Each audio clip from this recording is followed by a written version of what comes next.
Hello everyone, আসসালামু আলাইকুম। আমি দৃষ্টি রহমান বলতেছি, দৃষ্টি ডায়েরি পেজ থেকে। আজকে দুপুরে রান্নার আয়োজনে ছিল ভেন্ডি ভাজি এবং মাংসের ঝোল ছিল, তো সেটাই আমি শেয়ার করব আজকে আপনাদের সাথে। প্রথমে আমি এখানে ভেন্ডিটা পরিষ্কারভাবে ধুয়ে নিয়ে এবার এটাকে আমি কুচি কুচি করে কেটে নিচ্ছিলাম। অন্যদিকে আমি ভাত অলরেডি চুলায় বসিয়ে দিয়েছি, ভাত রান্না হচ্ছে, আর এদিকে হচ্ছে আমি ভেন্ডিটা কেটে নিচ্ছিলাম। দেন আমি ভেন্ডি ভাজি করে নেব। এটার জন্য আমি কিন্তু পেঁয়াজ, রসুন, মরিচ এগুলো সব আগে থেকেই কেটে নিয়েছি। আর তার ভিতরে হচ্ছে আমি মাংসটা ভিজাইতে দিয়ে দিয়েছি। এখানে আমি হাড়যুক্ত মাংস নিয়ে নিয়েছি, আর তার সাথে এই যে চুই ঝাল। আমি ফ্রিজে যখনই মাংস রাখি তার সাথে আমি এমন একটু চুই ঝাল আমি রাখার চেষ্টা করি। যখন আমি খুলনা থেকে আসি আমি চুই ঝাল সাথে করেই নিয়ে আসি। চুই ঝালটা খুলনার খুবই বিখ্যাত খাবার। তো আর এদিকে দেখুন বাইরে কিন্তু প্রচুর বৃষ্টি হচ্ছে। আজ ঢাকাতে অনেক বৃষ্টি হয়েছে দুপুরে, মানে মানুষ জুমার নামাজ পড়তে যাবে, তো বাইরে প্রচুর বৃষ্টি হচ্ছিল। আর কোথায় কোথায় বৃষ্টি হয়েছে অবশ্যই সেটা কমেন্ট করে জানাবেন। চলুন তাহলে আমার বাকি রান্নার ভিডিওগুলো এবার আপনাদের সাথে আস্তে আস্তে শেয়ার করি। আমার চ্যানেলের পুরো ভিডিওটি দেখবেন এবং আমার চ্যানেলের সাথে থাকবেন, সাবস্ক্রাইব করবেন। আরও অনেক নতুন নতুন ভিডিও ব্লগ আপনাদের সাথে আমি শেয়ার করব। তো আমি মাংসটা প্রথমে হচ্ছে কেটে দিচ্ছিলাম, ছোটো ছোটো টুকরা করে কেটে নিয়ে এবার হচ্ছে আমি মাংসটাকে পরিষ্কারভাবে ধুয়ে নেব। আমি সব সময় যে কোনো সবজি বা আমি মাংস চেষ্টা করি প্রথমে হচ্ছে লবণ পানি দিয়ে কিছু টাইম ভিজিয়ে রাখার জন্য। এতে মাংসের ভিতরে যে ময়লাটা সেটা কিন্তু খুব সহজে বের হয়ে আসে এবং মাংসটা এক্সট্রা রক্ত বের হয়ে আসে। তো এদিকে আমি মাংসটা পানিতে ভিজাইতে দিছি, আমি পরিষ্কার করব। আর এর ভিতর হচ্ছে আমি একটা ছুরি দিয়ে আমি চুই ঝালটা পরিষ্কার করে নিচ্ছিলাম। আমার তো চুই ঝাল খাইতে খুবই বেশি ভালো লাগে। আমি যেহেতু খুলনার মেয়ে, খুলনার মানুষের মানে মাংস স্বাদ হবে, গরুর মাংস বিশেষ করে হবে, আর চুই ঝাল খাবে না, এটা কিন্তু মানে ভাবাই একটা অসম্ভব ব্যাপার। তো আর চুই ঝাল কে কে পছন্দ করেন এবং কোথায় কোথায় আর খান কিনা অবশ্যই কমেন্ট করে জানাবেন। যাই হোক, আমি হচ্ছে এবার মাংসটা ভালোভাবে ধুয়ে নিচ্ছি। আমি কিন্তু পানির ভিতরে লবণ দিয়ে দিয়েছিলাম, এবার কিছু টাইমের জন্য আমি কষলিয়ে এবার এটাকে আমি ধুয়ে নিয়েছি। দেন আমি ভালোভাবে পানিটাও ঝরিয়ে নিব। এই যে আমার ভাত প্রায় শেষ পর্যায়ে হয়ে গিয়েছে, ভাতটা হয়ে গেল, আমি এটাকে এখন আমি নামিয়ে ফেলবো। আর এই ভেন্ডি ভাজিটা আমার খুব কাটা অলমোস্ট ডান হয়ে গিয়েছে। এখন আমি ভেন্ডি ভাজি করার জন্য ফ্রাই প্যানে সামান্য তেল দিয়ে দিয়েছি, তার ভিতর পেঁয়াজ এবং রসুন কুচি দিয়ে দিয়েছি অল্প করে। দেন ভেন্ডি আর আমি একটা কাঁচামরিচ দিয়েছি। আমি কাঁচামরিচ বেশি দিই না, কারণ আমার বাচ্চারা যেহেতু খায় এই জন্য আমি মরিচটা কম দিই। দেন তার ভিতরে একে একে হলুদ, লবণ এবং হালকা একটু জিরা দিয়ে দিয়েছিলাম। দিয়ে এটাকে আমি কিছুটা সটি করে নিয়ে এবার এটাকে আমি ঢাকনা দিয়ে ঢেকে রাখবো। এতে হচ্ছে ভেন্ডিটা সহজেই কিন্তু সিদ্ধ হয়ে যাবে।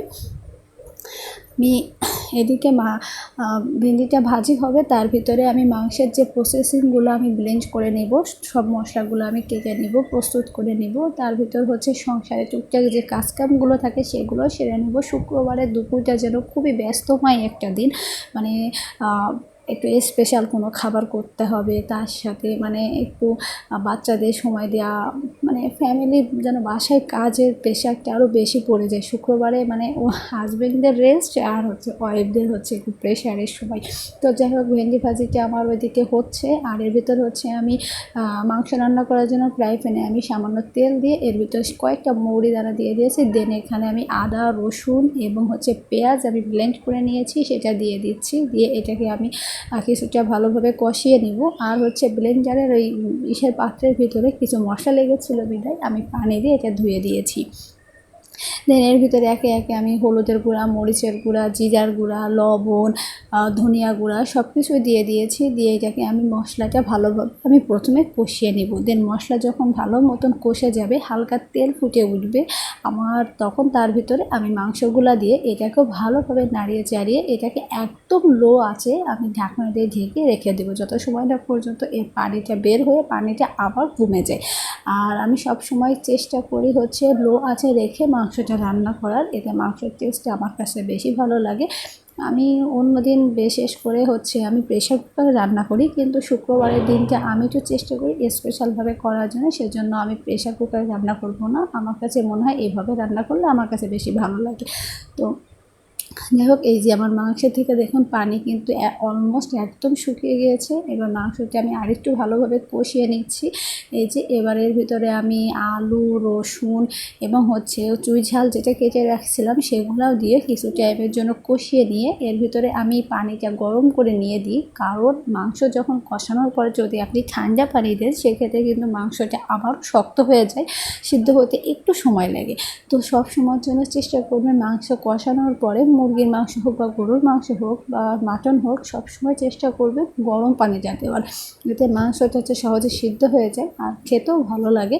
তো যাই হোক, পানি দেওয়ার পরে এবার আমি এটাকেও ঢাকনা দিয়ে মানে একদম লো আছে আমি এটাকে সময় নিয়ে আমি রান্না করব। এতে আমার ঝোলটাও কমে আসবে এবং হচ্ছে আলু সব, তারপর চুই ঝাল এবং রসুন সেটাও কিন্তু সিদ্ধ হয়ে যাবে। আমি মাংস অবশ্য আজকে একটু ঝোল রাখবো, কারণ হচ্ছে আমি পাতলা একটু ঝোল রাখার চেষ্টা করতেছি, আলু দিয়ে রান্না করতেছি যেহেতু, আর আমার বাচ্চারা পছন্দ করে। আমি মাংসের ভিতরে একদমই ঝাল কম দিয়েছিলাম। তো যাই হোক, আমার রান্না কিন্তু শেষ হয়ে গেল। তো আজকে দুপুরের আমার মেনুতে ছিল ভেন্ডি ভাজি আর হচ্ছে মাংসের তরকারি আর গরুর মাংস দিয়ে আলু দিয়ে চুই ঝালের তরকারি। আর কে কী দিয়ে লাঞ্চ করতেছেন, দুপুরে লাঞ্চ করেছেন কমেন্ট করে জানাবেন। এবং আমার চ্যানেলে আমি ইনশাল্লাহ আরও ভালো ভালো ব্লগ ভিডিও রেসিপি দেওয়ার চেষ্টা করব। তো এই যে আমি খাইতে বসে গিয়েছি।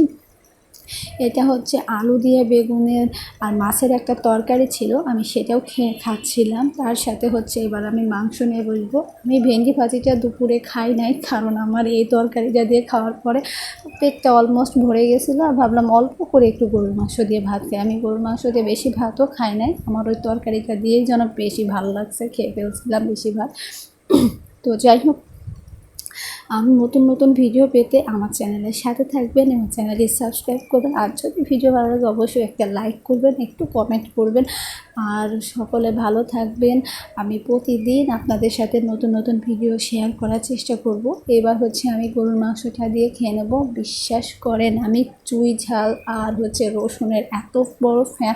আমার কাছে মনে হয় যদি তরকারির ভিতরে এখানে মাংস না থাকলেও কোনো প্রবলেম ছিল না, কিন্তু চুই ঝাল আর এই রসুনটা আমার কাছে সবথেকে বেশি প্রিয়।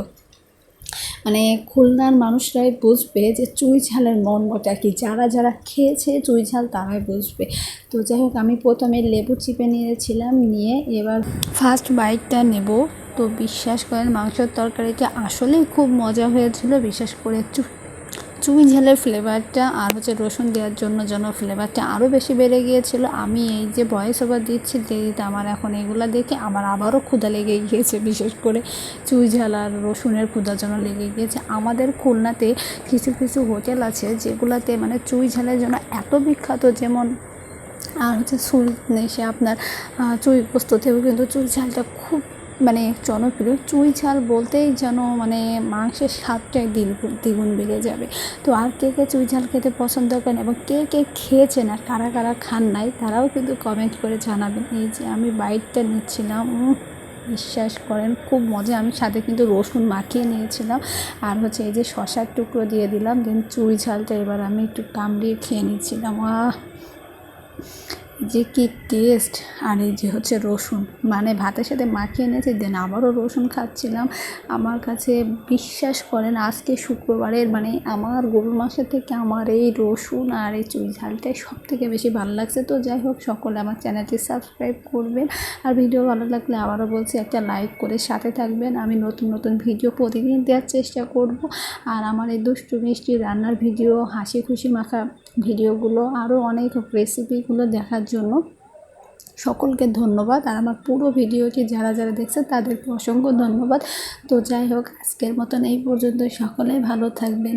আল্লাহ হাফেজ।